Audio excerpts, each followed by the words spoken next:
क्या आप जानते हैं 84 लाख योनियां पार करने के बाद एक आत्मा मां के गर्भ तक कैसे पहुंचती है?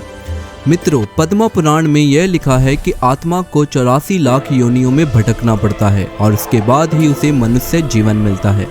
परंतु गर्भ तक पहुंचने का विज्ञान गरुड़ पुराण में छुपा है। गरुड़ पुराण के अनुसार जब आत्मा के पुण्य या पाप कर्मों का हिसाब स्वर्ग या नरक में पूरा हो जाता है तो उसे वहां से धरती पर धकेल दिया जाता है।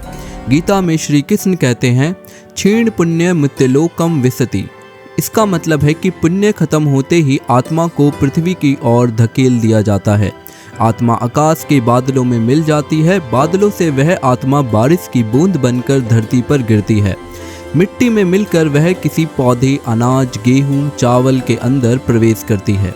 यह आत्मा भोजन का हिस्सा बन जाती है। जब कोई पुरुष उस आत्मा वाले अनाज को खाता है तो वह आत्मा उस पुरुष के वीर्य यानी स्पर्म का हिस्सा बन जाती है। यह पुनर्जन्म का वह पड़ाव है जहां आत्मा को एक नया बीज मिलता है।